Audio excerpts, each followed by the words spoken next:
With Virgin Media, you can build up the entertainment and tear down the price. Switch to Virgin Media today and get superfast broadband and TV for just €49 a month for an awesome 12 months. The sale that stacks up. Now on. See virginmedia.ie and check out how our mobile sales stacks up too. T's and C's apply. See virginmedia.ie. 12-month contract. Offer ends 27th of February 2019.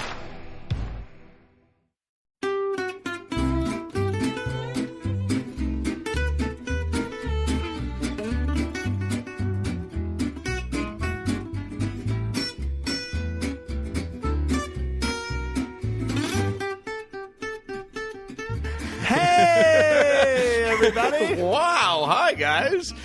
Well, from snowy but beautiful Salt Lake City, Utah, It's Thank God I'm Atheist. the podcast. I'm Frank. And I'm Dan, and today... Coming up, we're celebrating 1 year and 52 episodes. Hooray! Thank God I'm Atheist. We've been doing this for a while now. Yeah, it's a year, Dan. 1 year. 1 year. Coming to you weekly, Yeah. putting ourselves out there Oh, yeah. for your enjoyment and entertainment. Or maybe it's just for our own... It's mainly for our entertainment, let's face it. Well, there But you I go. guess as long as we keep entertaining ourselves. Then who can fault us? Yeah, absolutely. Well, What do you- Dan. Yeah. obviously this was a big week Oh, was it? for our country. Oh, yeah. Oh, Something right. we should acknowledge since we've spent more than enough time talking about it. Yeah, well, that's the thing, isn't it? We've spent kind of more than enough time talking about it. Yeah. I'm just so glad that it's all over. Oh, my God. What a relief. And everything worked out exactly as it ought to have. Yeah. Yeah. Or something along those lines. Expanded rights for gays the and gays lesbians. and pot smokers as well. Pot smokers. Yeah, and sure. and also some happy Democrats out there. Oh, yeah. Yeah. It was bound to happen.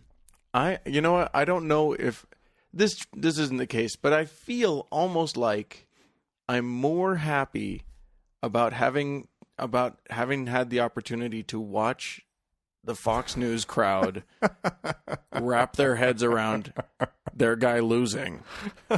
I'm almost as happy about that as I am about Obama winning. Yeah. I have mixed feelings about Obama and whatever. I mean, I think he's doing a fine job, and I think he'll do a great job in his second term. But really, the joy of it was the schadenfreude that I could have about those bastards. Oh, yeah. Yeah. Yeah, it was fun. So anyways. Well, getting back to what we're here for. Oh, yeah. Yeah, we're here for things. We're here. We have a purpose. We have a stated goal. Yeah. So this is interesting. In Lexington, Kentucky. The fine, fine city of Lexington. Yes. They now have a drive-thru ministry. Well, of course they do. Yeah. Why not, right? In fact, the picture that accompanies the article that I read has a guy, obviously like in a highway safety vest, because he's standing by the side of the road. Oh, yeah. And he's holding up a big sign with its big red arrow. It says "Drive-thru prayer." And so you can go. The whole point of the thing is that you can go. And there's like volunteers from the church. Okay. And they will customize a prayer for you. Oh, wow. Right then and there. Can't I just customize my own prayer while I'm driving? I don't even have to pull in anywhere. I could just pray on my own. I know. It's nice to have somebody else pray for you, though. Yeah. I just, first of all, it makes sense. You got Vegas has their drive-through weddings. Texas has drive-through liquor stores. Yeah. And now Lexington, Kentucky has a very important drive-through ministry. Yeah. It's courtesy the Centerpoint Christian Church. Oh, that's so nice of them. And they even do a follow-up prayer. Oh, well, so that's nice. You kind of, you get the first one, which is roadside. Sure. And then your name is added to a prayer list. Oh. Isn't that nice? And your email is added to an email list. And they don't require that you supply their email, but they do ask for really? your email. Yeah. Oh, well, I was just throwing that out there. No, of course they do. Yeah. Of course they do. They're very savvy. Yes. They're in Lexington, Kentucky. I just, you got to think at the Centerpoint you got to Christian think that Church. every now and then someone's going to be like just frazzled. Some soccer mom is going to have gone from thing to thing to thing to thing, and she's going to pull up and she's going to be like, just give me 2 Happy Meals, cheeseburger with, I'm sorry. Yes, I need a prayer. Yeah. Sadly, they don't show an image of what the thing looks like. Well, I do imagine more of sort of a coffee hut type thing. Yeah, I just imagine that it's like the church itself, and it's just the parking lot of the church. And somebody comes running out to you from the church. you run over one of those old like service station bell. Bing, bing. Yeah, exactly. And they're like, "Oh, time to go out. Can I change your oil, ma'am? No, just a prayer. All right." Yeah, I don't know. What I'd like to imagine is that you pull up to a menu. And it tells you a bunch of different prayer options. Let's see. I'll have a number 6. Exactly. Yeah. I'm sorry. Can I help you, ma'am? Yes, I would like a. I need a. Can you supersize that for me? Oh, whatever it is. Yeah. Anyway. Yeah. They read it back to you, and that'll be free today. So that's nice. That's nice. Christianity is always nice. Yeah. I have a lovely story about someone. Well, it's lovely and then it's not lovely. Oh. So, Delia Jimenez, in Newburgh, New York, was diagnosed with ovarian cancer. Oh, okay. In 2008. Okay. And her husband would go to their church and pray at a big stone crucifix for her recovery. Okay. All right. She recovered. Oh. Ta-da. Oh, no way. Thank you, Jesus. Right? Yeah, So, yay, hooray. It actually worked. It worked. Clearly, the months and months of her being in hospital care was, I mean, that's nice. Yeah. And all. Yeah. But Jesus. Jesus. Isn't that nice? Thank you for that story. Moving on to my No. story. What? But yet there's more. Dan, what? Okay, so they wanted to show how grateful they were. Oh. So they asked the priest of the parish if they could clean it. Really? Yeah. So That's nice. Her That's husband went to St. Patrick's Church. David did, and went to clean it. Started scrubbing it on Memorial Day, which is nice. That's the year of his wife, on the year of his wife's recovery. Oh. And it fell on him. The whole thing came loose. How big? 600 pounds of marble. Oh no! It crushed his leg. Oh no! And it had to be amputated. Oh no! So he's suing the church. Of course he is. Because he doesn't have the money to pay for an amputation. Oh, and all in addition to all the cancer treatment. Right? Yeah. They can't. They don't have. They didn't even have insurance. Like, what are they going to do? Oh my God! Oh, Let this be a lesson to you, priests. You have that thing cleaned by professionals only. Yeah, who are bonded. Yeah, exactly.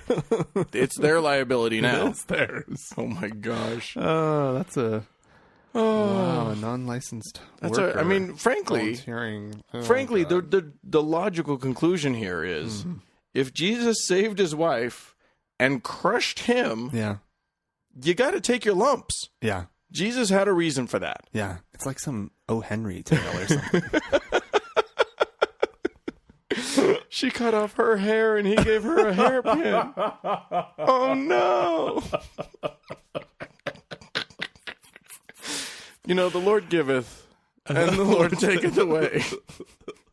I'm going to give you no more cancer.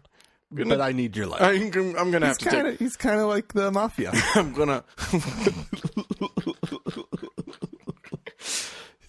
Someday, and this day may never come, I'm going to call upon you to give me something. Maybe an arm or a finger. Could be anything. You don't know. But Don Jesus. You don't even have the Don respect Jesus. to call me the Christ Father. Oh yeah, God. That was the worst Godfather impression of all time. It got the point across. It did the trick. It did the trick. Oh, me oh my. Yeah. Well, I've got some news of Utah. Oh, hey, Importance. that's where we live. Yeah. Bigger than that. It's a big company, but it's affecting Utah first. Oh, yes. Which is my motto. Affect Utah first. Yeah.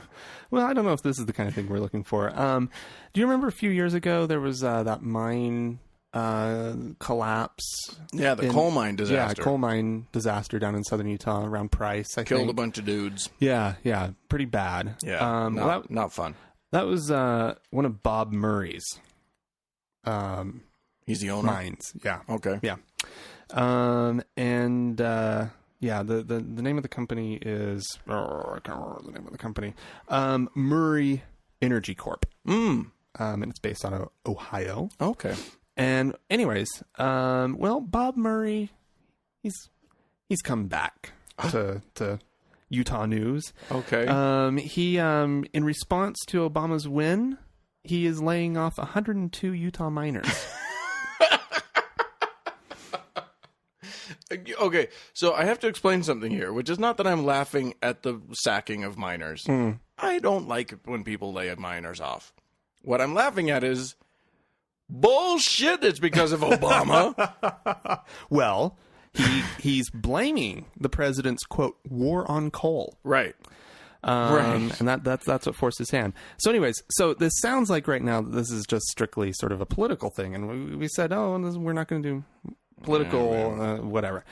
But what this actually was is that the press release that announced this came with a prayer attached to it. His prayer for America and outlines for the hardships to come is what it's called. Mr. Robert E. Murray's. Oh wait, no. The title of the press release, right? Because they always put a headline at the top. Yeah. Mr. Robert E. Murray prays for America and outlines the hardships to come. I'd like to read this prayer. I would like you to do that. Okay. Everyone, if you'll please fold your arms and bow your heads. Also, close your eyes. I should add what? that he didn't just type this up and send it out in the press release. No. And insist that it be, right? This was delivered by Mr. Robert Murray at a private meeting with approximately 50 of his staff in attendance. Oh. Is this a transcript of his prayer? Yes. Oh. So that makes it so special. Even better. Yeah. So he got up in front of these 50 men and women. I'm folding my eyes and said, folding my arms and closing my eyes. Dear Lord, the American people have made their choice.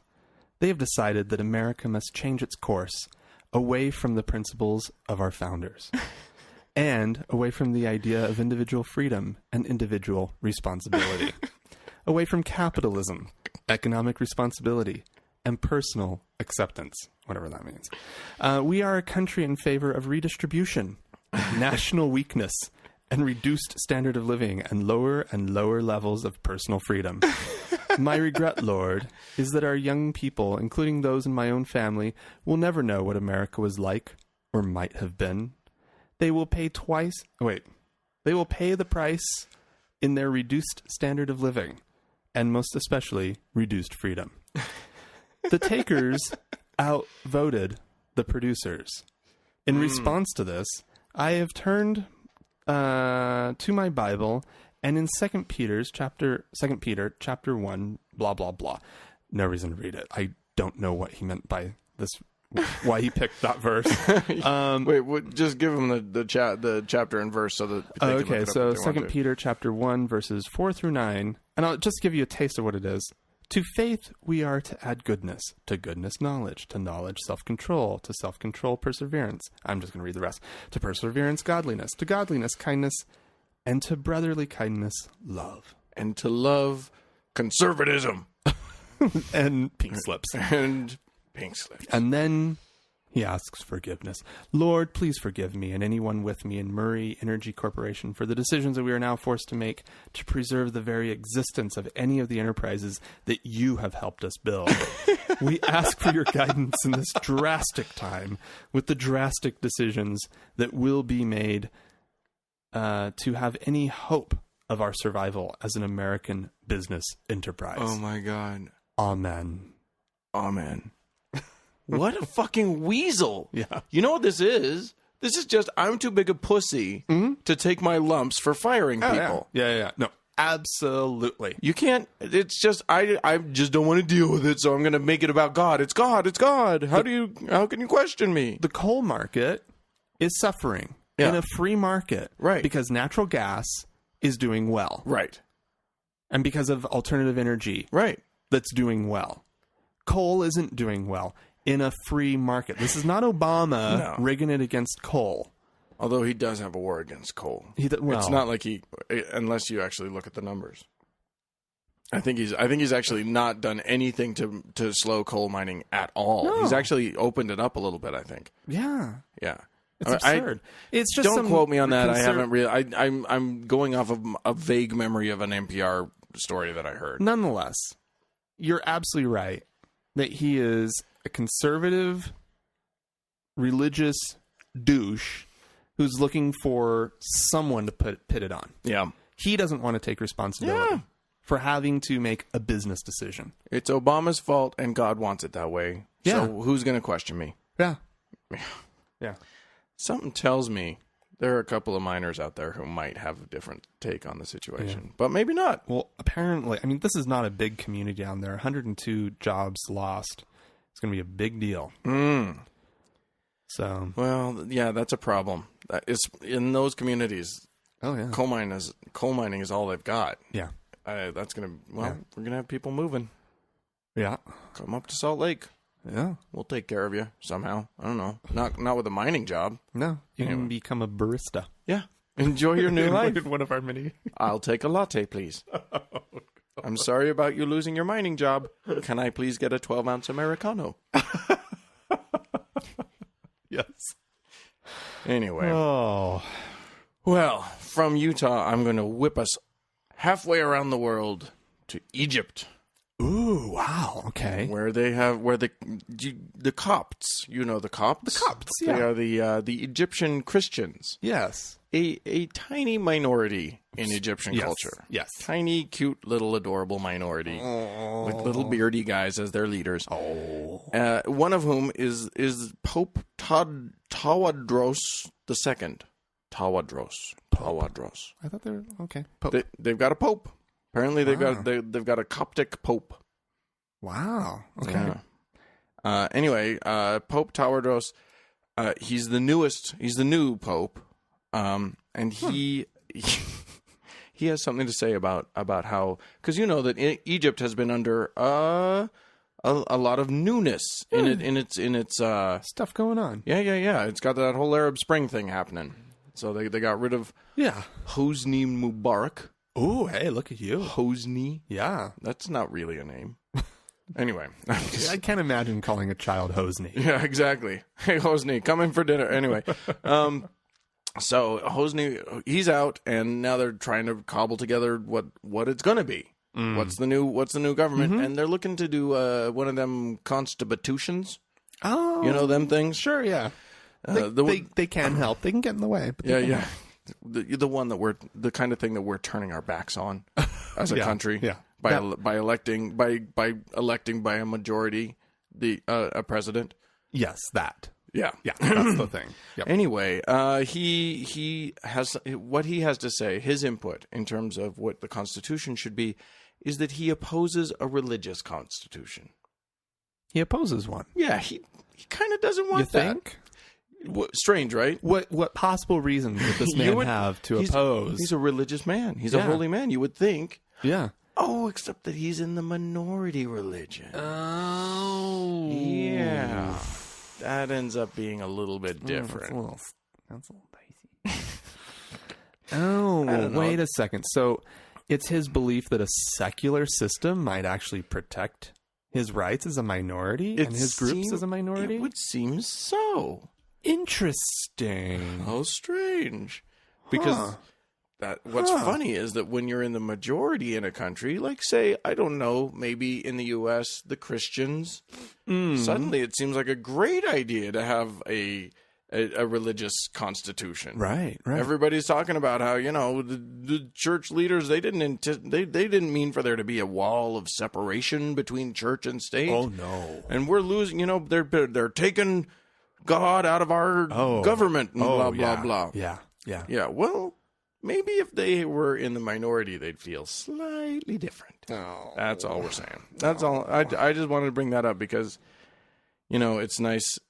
I mean, I'm sure if you heard the Muslims talking about it, they would not want this country to have a religious constitution either. Because of what it would be in this country. Right.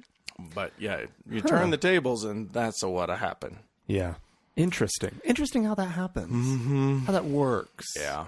Huh. I think everybody's very surprised by it all. Yeah. I wonder if actually, in a lot of ways, the majority itself would be better off in a secular society. No, that's impossible. Impossible. Strange. It's not like religion can be used as a tool to manipulate law and societies.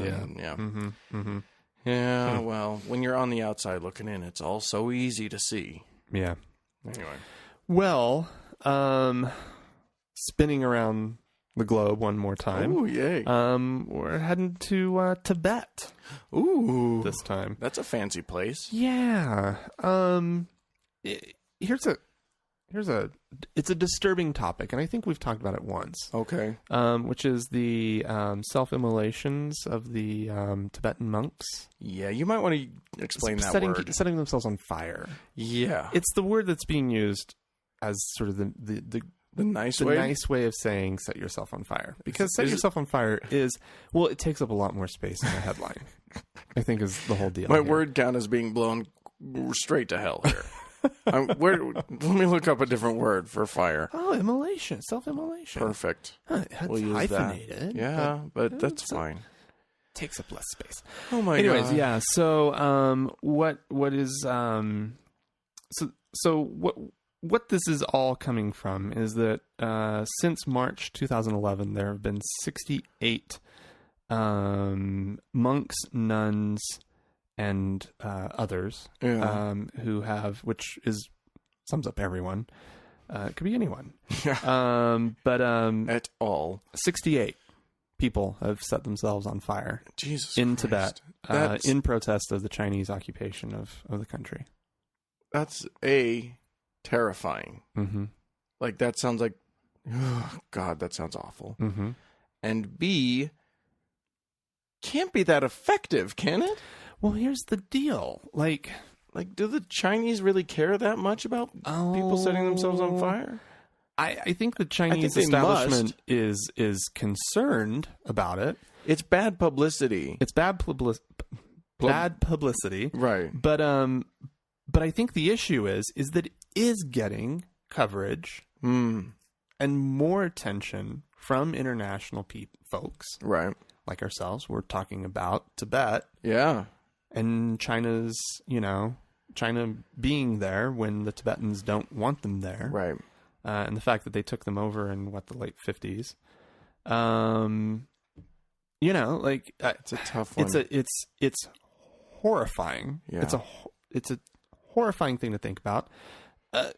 Somebody setting themselves on fire started off the Arab Spring. Yeah. Yeah. Right? In Tunisia, right? I mean, you can't make a more effective statement. I mean, you're so clearly convicted. At that point, that no one can doubt your sincerity. Right. So anyway, this article, this dude, who is, I believe it said that he was the prime minister of the exiled government. Oh. Anyways, he's saying that he doesn't. How do you get elected to be prime minister of a government that's not allowed in your country? I don't know. I don't know.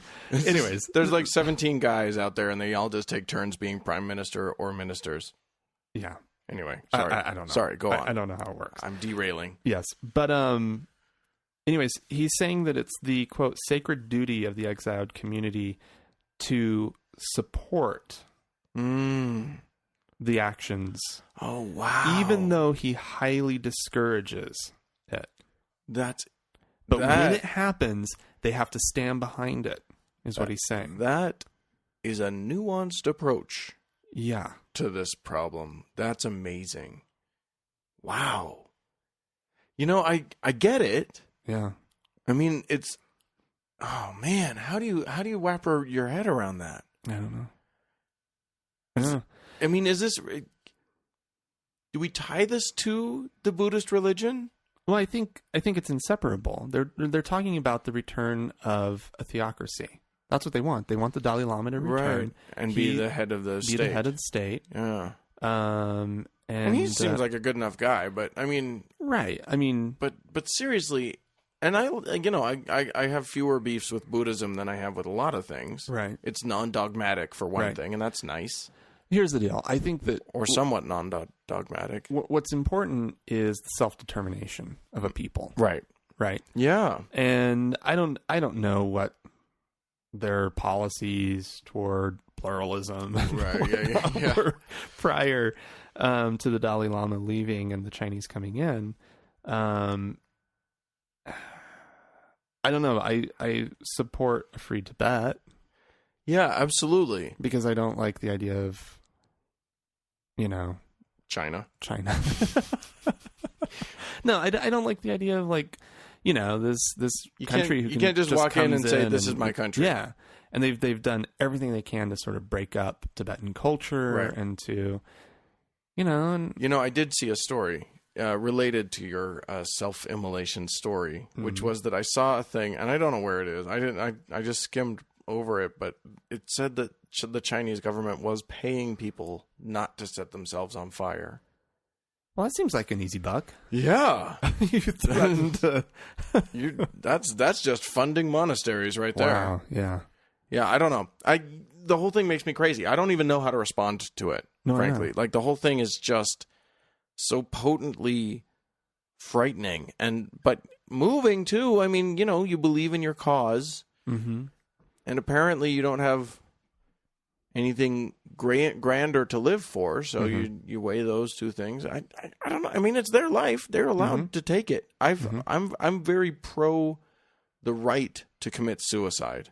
I'm not pro suicide. I'm in most cases quite anti-suicide. But gosh, it's your damn life. It's your damn body. If you want to set it on fire, but it's just so god awful to think about. It's a way to bring everybody down. Frank. Oh, sorry, guys. Okay, well, I'll move on then. Shall we move on? If you want. Do you have anything else to say about... Now you sound all sad. I am sad. About people setting themselves on fire? Yeah. No, right. It is sad. It's a rough one. I don't want to make light of it. No. But yeah. Oh, well, there you go. Okay, so have you heard of this guy, Dinesh D'Souza phone? Not really. D'Souza Dinesh. No. He's an Indian-born, very, very, very right-wing dude. Oh, really? Okay. Christian guy. Huh. And he's been very outspoken. He's written tons of books and articles. He was the guy behind excuse me. He was the guy behind that movie that came out this year, 2016, Obama's America. Okay. All right. Which now that he's been reelected, I kind of want to watch that and see what Yeah, we'll just compare notes. Yeah. We'll see. It's only 4 years away. See what we're in for. Yeah. Yeah. Okay. Anyway, so this guy's a bit of a peach. He has written such books as Life After Death: The Evidence. Sure. The Roots of Obama's Rage. Oh, very rageful man. Angry. Angry at his core. Yes, indeed. And you see it every time you see the guy. Every time you see him, all you can see is just rage and hatred boiling out of his eyes. He wrote a book called God Forsaken. Bad things happen. Is there a God who cares? Yes. Here's proof. That's a good title. It's nice. It's concise. Does it even fit on the cover? Like on the spine of the book. Turn the back to the back to get the rest of the title. Like on the spine, there's no way you fit all of that stuff in. Yeah, I'm sure it just says Two God lines. Forsaken. Just 2 lines. Yeah. He's also written he's written a bunch of stuff, Ronald Reagan stuff. He wrote revisionist history. He wrote an article called "Atheism, Not Religion, is the Real Force Behind Mass Murders of History." Wow. Yeah, peach isn't the word that comes to mind to describe this man. Yeah, he's all right, but he believes in his Jesus. I mean, good. that much is clear. You know, he's good. You know, he's almost, you know, maybe every other thing that he writes is about how Jesus is good and God is great and we atheists are retards. And, I shouldn't use that word. We atheists are bad people or stupid people or Can't whatever. believe you, Dan. Did you really just pull out the R word? Shut up. Anyway, so like you haven't used it. No, I prefer the word tard. Okay. Or fucktard. Which Brent totally got on to me the other day. I was like, oh, he's such a tard. And he was like, you shouldn't say that. I'm like, I didn't say retarded. I said tard. So much better. Yeah. So much better. It obviously derives It's worse, from the Frank. word. Frank, No, it's worse. not. No, it's not. You've made it worse. No, I haven't. Yeah. Anyway, we'll leave that to our listeners to decide. Anyway, I'm backing off of that word. Anyway, so this guy, very much a Jesus freak, became president of King's College, not the one in Cambridge. Oh, or there's London. another one? King's College in New York somewhere. It's a Jesus-y school. Oh, that's why I haven't heard of it. Yeah, okay. It's one of them things. But he's not president of that anymore. Why?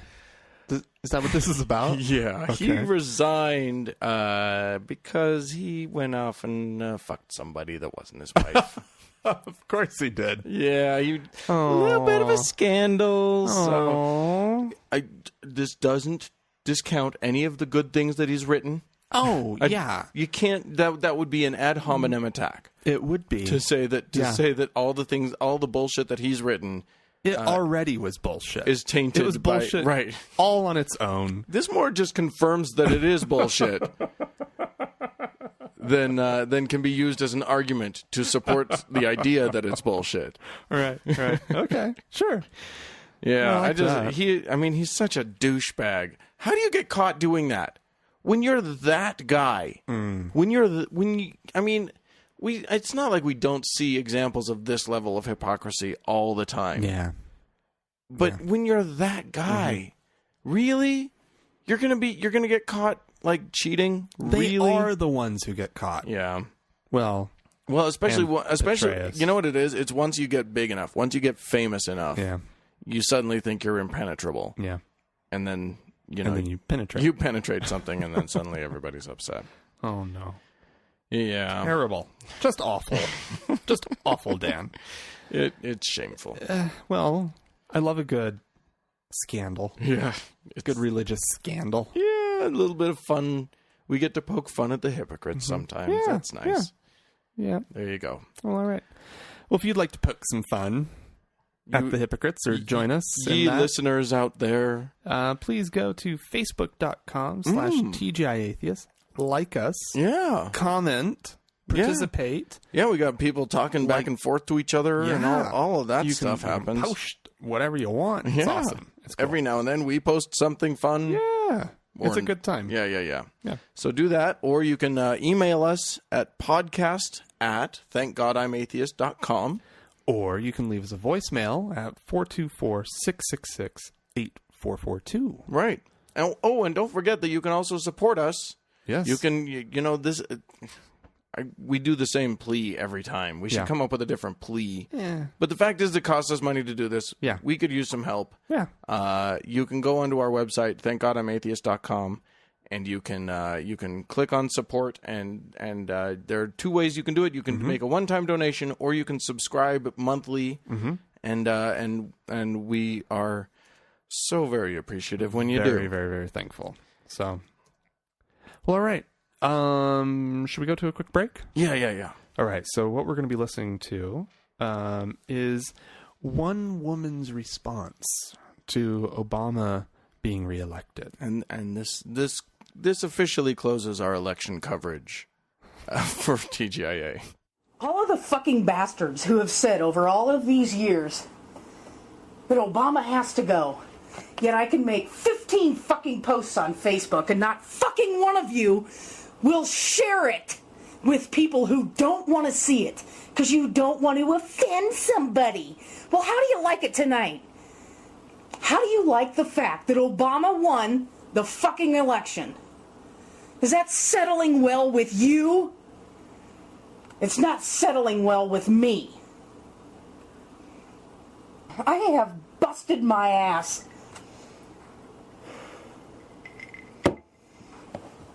I have busted my ass over the last 4 years. I just got a computer 4 years ago, so excuse me, it took me about a year to teach myself how to properly use it. I had 220 videos on my first YouTube channel. I think it was 200 videos and 220 subscribers, with almost 1 million views on all of those videos. Conservative videos that you people didn't share. Because you didn't want to offend people that might not agree with what you posted, yet you'd like what I posted, and some of you not even bother to do that. Figure out how to use the fucking internet or get the fuck off of it. Oh my God. Dear God in heaven. That is an angry woman. Wow. I hope that's a woman. Yeah, most likely. Oh my gosh. Again, it's the Schadenfreude thing. I'm just really enjoying this. Oh my God.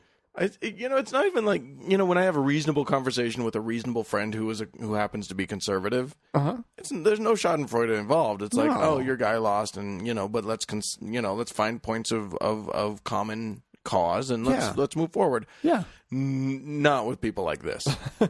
I can completely dismiss them, and I can enjoy their pain. Because, oh my God, really? Yeah. It's a little much. It's just a little. That's the angriest take on like my status I've ever heard in my life. Yeah, imagine if that's how we approached. Hey, would you leave us a review? Yeah, so we're just like, you're not fucking leaving us. Yeah, nobody's going onto iTunes and leaving a fucking response. Jesus Christ.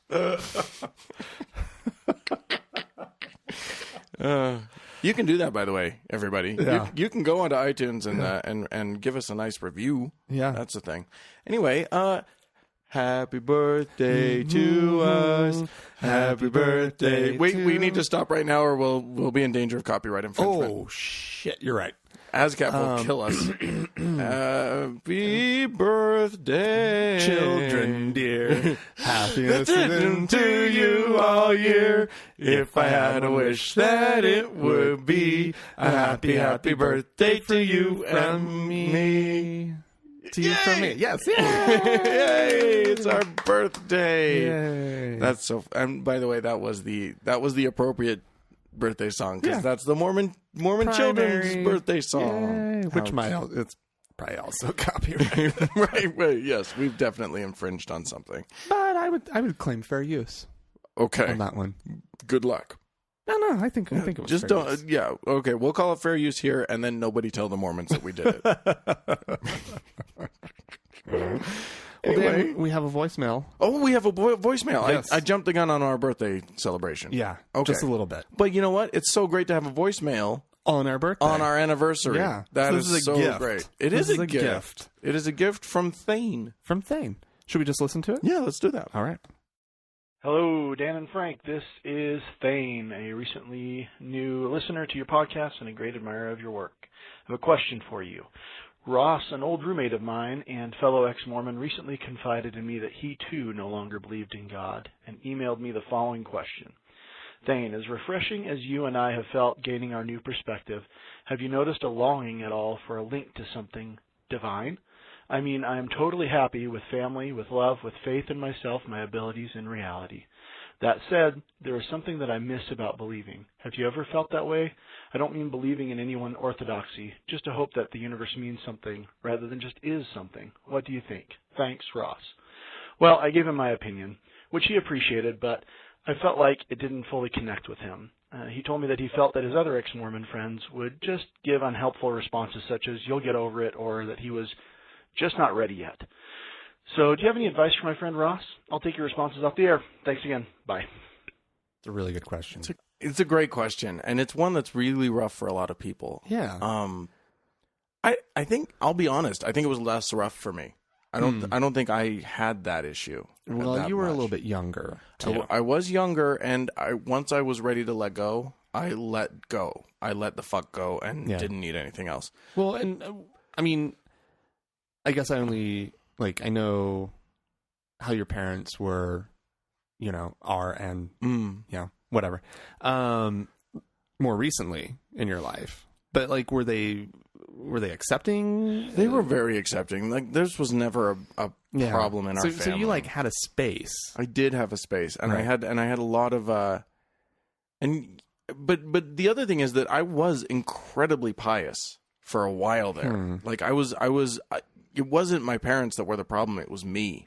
I was such a believer, so deep in it. And, literally I went through a period of my life, probably about 6 months, where I did nothing but read scripture and pray and literally tearfully beg God to make himself known to me, and to, it was very, very serious and so exhausting that I finally had to let go of that and just say, look, God, I'm sorry. I know I've failed you on some level. I don't know how. Right. But I can't keep this up, this level of intensity, and it's killing me. So I'm going to let go. I'm going to fall back, but I'm still open to you. I still want you to come to me and let me know that you're there, and blah blah blah.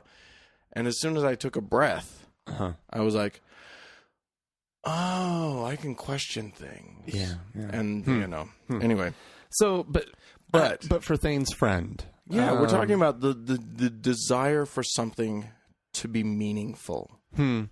And I get that. But yeah, I do. I definitely do. And I sympathize with it. I think I went through that. And then I kind of had the whole, who the fuck cares attitude for a while. Sure. And then I think I've come back around to sort of a different place. I mean, I think it's why I respond so well to the, Alan de Botton's message of finding the good things in religion and sort of incorporating them into our communities and into our lives, right? Because that's thousands of years of cultural evolution that have come to that, have come to these systems, have arrived to those things. But anyways, so that's what I respond to that. I don't think that at all answers or comes close to answering what Thane's talking about, right? But I think though that, and this might sound corny and hokey and all that, but one of the things I've really responded to is this idea that we're sort of the universe's way of knowing itself. That humanity, not a creation of the universe, but that just our being here, we are part of the universe. We're a part of the cosmos. We are sort of the mind.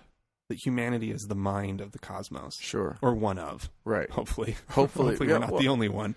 But the intelligence and arriving at this point in evolution is our way of the cosmos knowing itself. Right. Okay.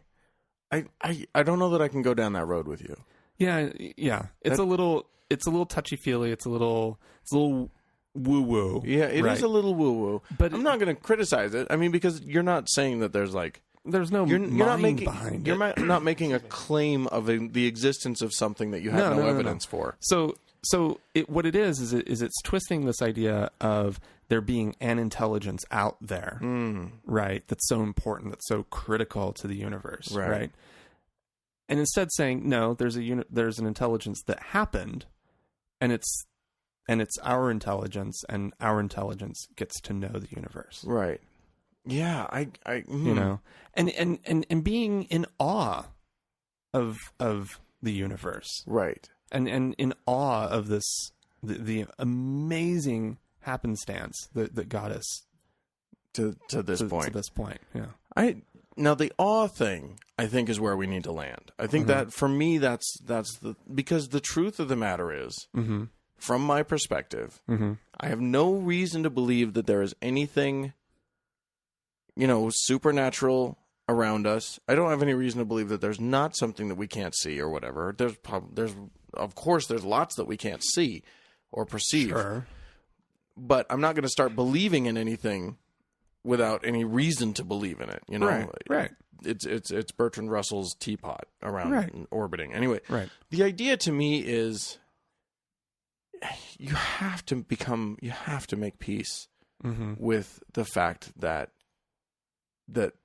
things do happen randomly, that the universe has found its order, but that order came about through chaos. And that you've got to find your own place in this universe. You can't. The truth is, it's a hard road. It is a difficult intellectual exercise to do, and it forces you to face several very scary demons. Right. But I think it's worth it. I don't promise any connection to anything grander. I mean, I feel connected. I feel amazed when I look out at the universe. And when I look at anything, I look around me and I'm constantly amazed. Right. The mountains that encase this valley, I look up at them in awe. Yeah. Constantly. Right. I'm not even used to them yet. I've lived here my whole life. I cannot get over how beautiful these mountains are. So And then I marvel at human ingenuity.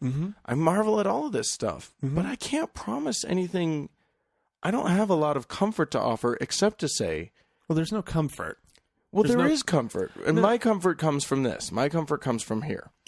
I love, I love looking into reality as deeply as I can and as bravely as I can muster. And just facing it and just saying, wow, maybe my life doesn't mean anything at all.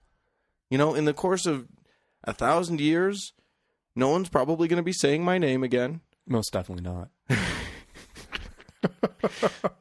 You watch, there are going to be archaeologists who dig up these recordings right here. Sure. Okay. Yeah. No. So no, and it's just about making peace with that. You know what I mean? My legacy, if I have children, I still would have no control over what they do. No, it's not like I have a legacy there. No. That's their life, and I think the more you can become at peace with whatever realities you can see, the happier you're going to be.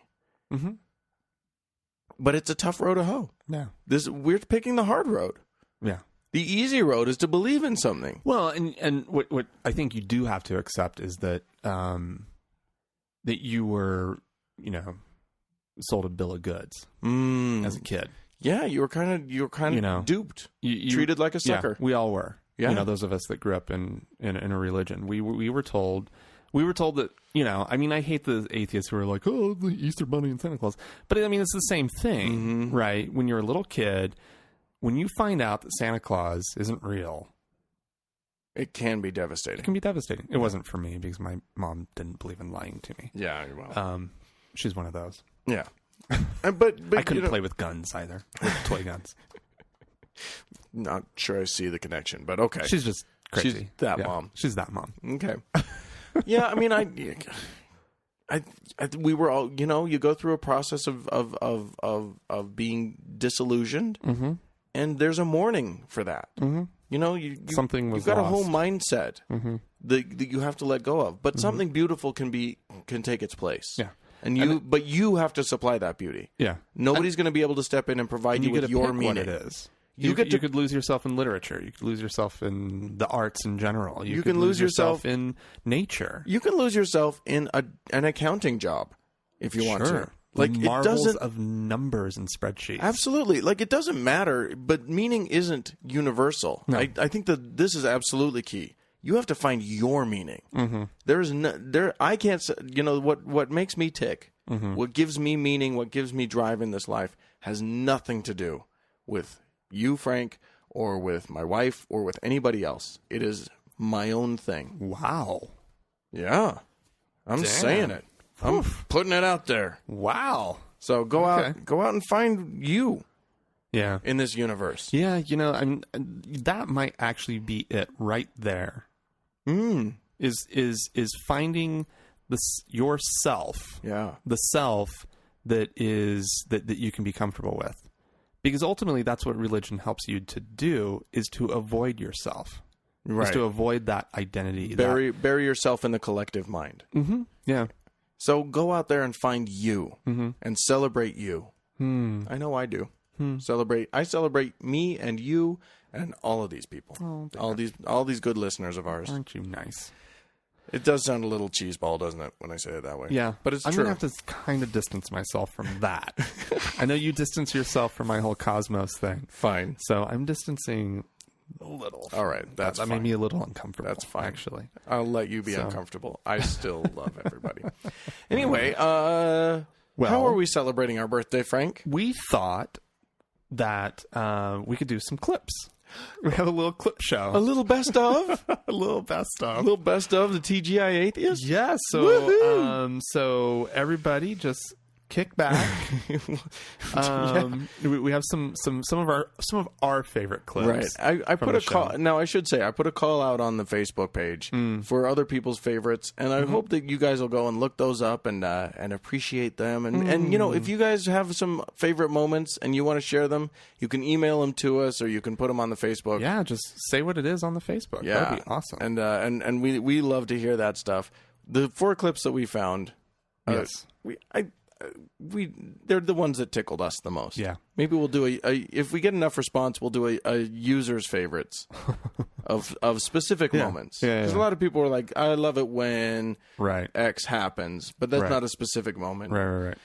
But I really appreciate hearing it, and actually, feedback is great. So if you have feedback about like what you're hearing on our show, we love to hear that as well. But for now, we're just going to do the things that made us giggle. Yes. And so from our very first episode, we thought that's that a good way fitting. to start. We have a discussion.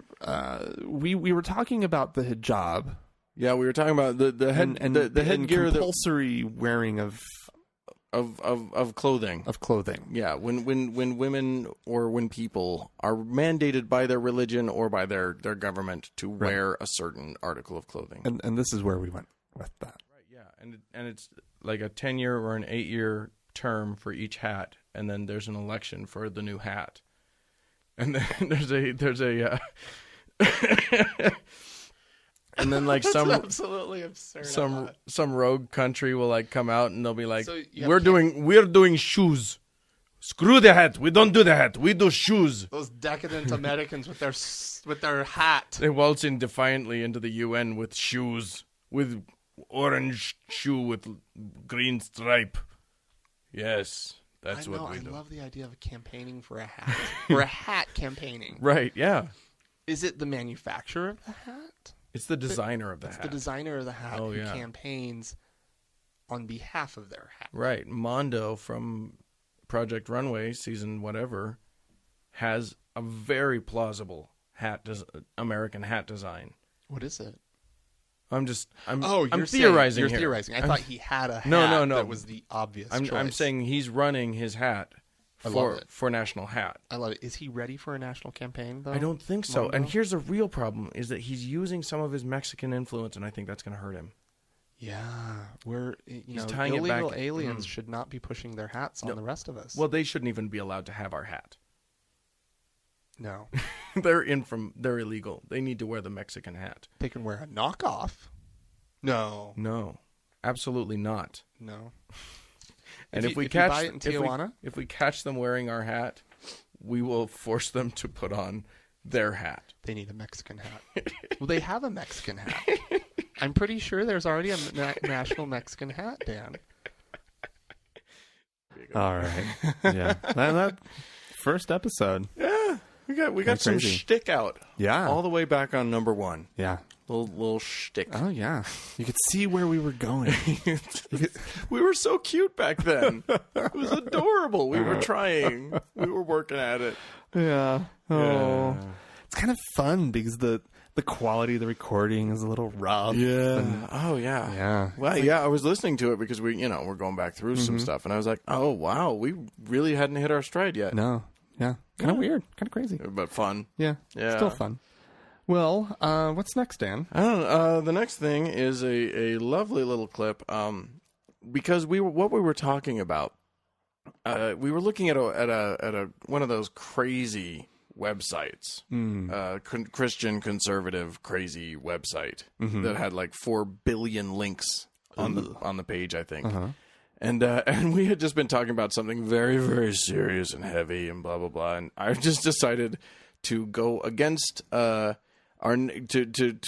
circumvent our plan and go to and just click a link and read all about it. And this is what happened. This is from episode 11. Okay, you know what?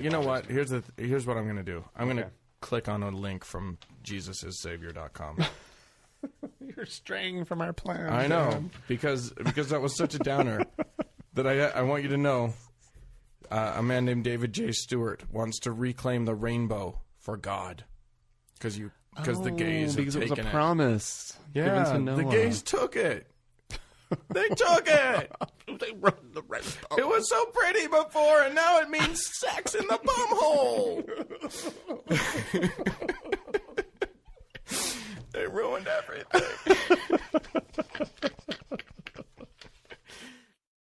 Oh my god, we're silly. That's a quick little clip, but you know. Well, yeah. I mean, episode 11, we're already making bumholes. Yeah, sure, why not? We're not guys to shy away from a good bumhole joke. And when it's right there in front of you, Which every now and then it is. it's just right there. What are you gonna do? You use it. Yep, absolutely. Oh, what's the next one? Oh my god. Okay, so our next clip comes from episode 17. Okay. And we were talking about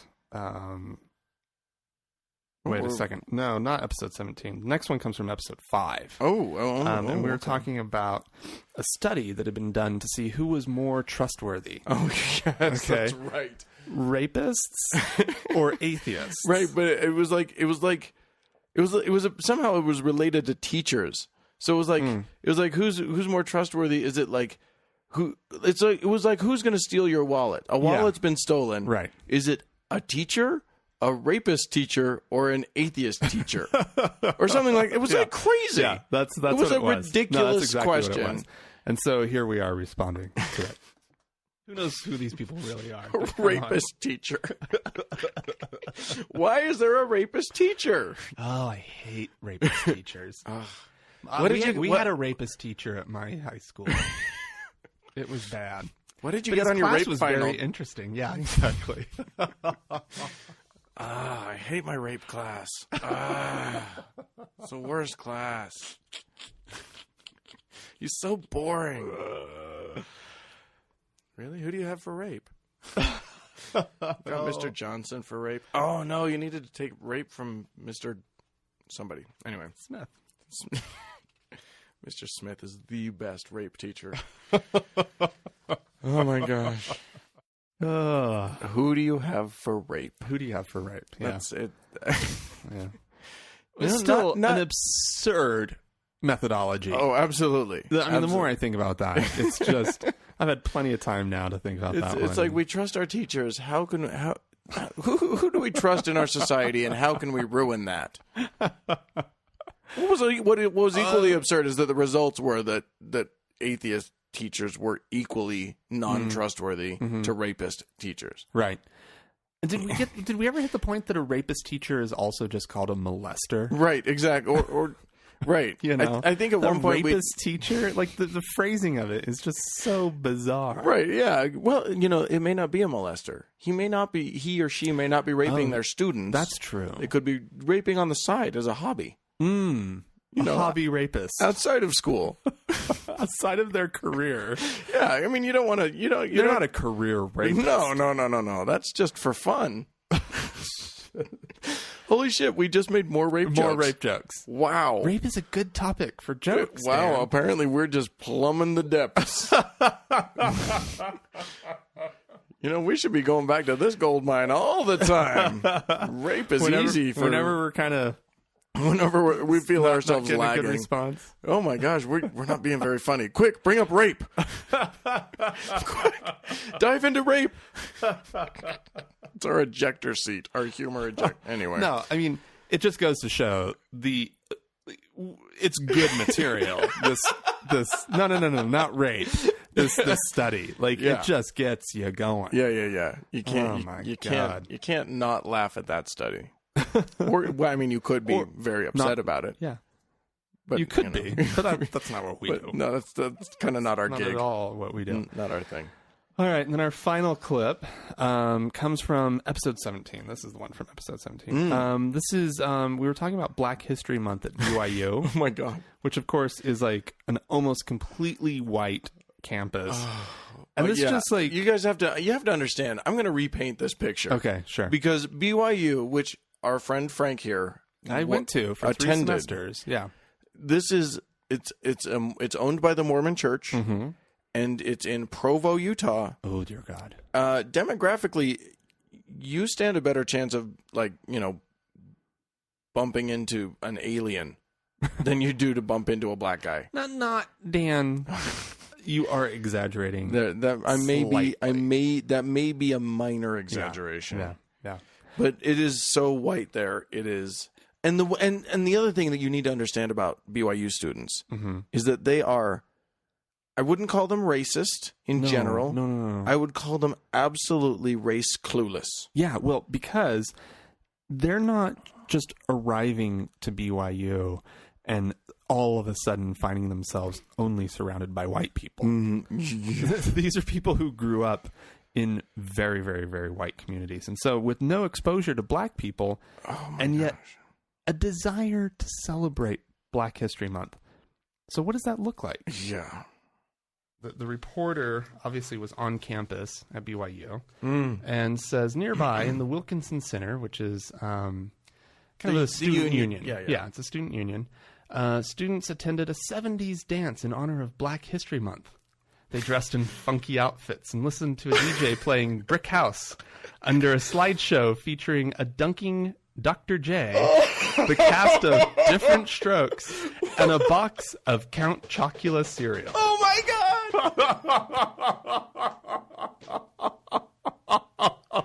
Oh my god! You're serious about Count Chocula? It says it right here. Oh my god. I did not know he was black. Well, it's chocolate.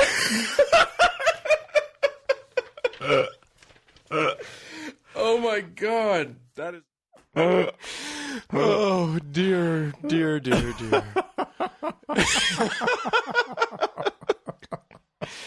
Without yeah. Oh, I don't even know what we can say about that one. Go Cougars.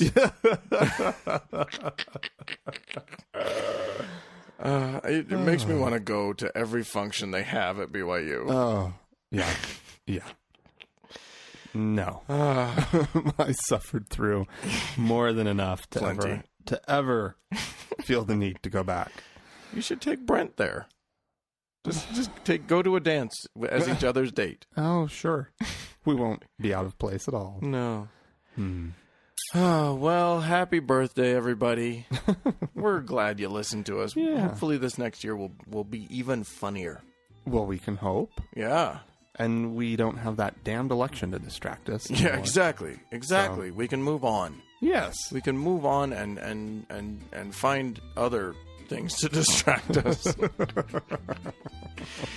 Well, don't forget to email us, everybody. You can email us at podcast@thankgodimatheist.com.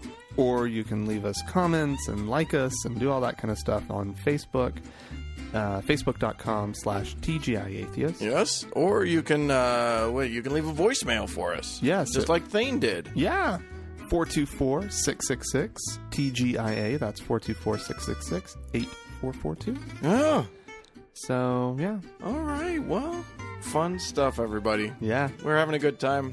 Yeah. Hoping you are too. All right. All right. Bye-bye. Bye.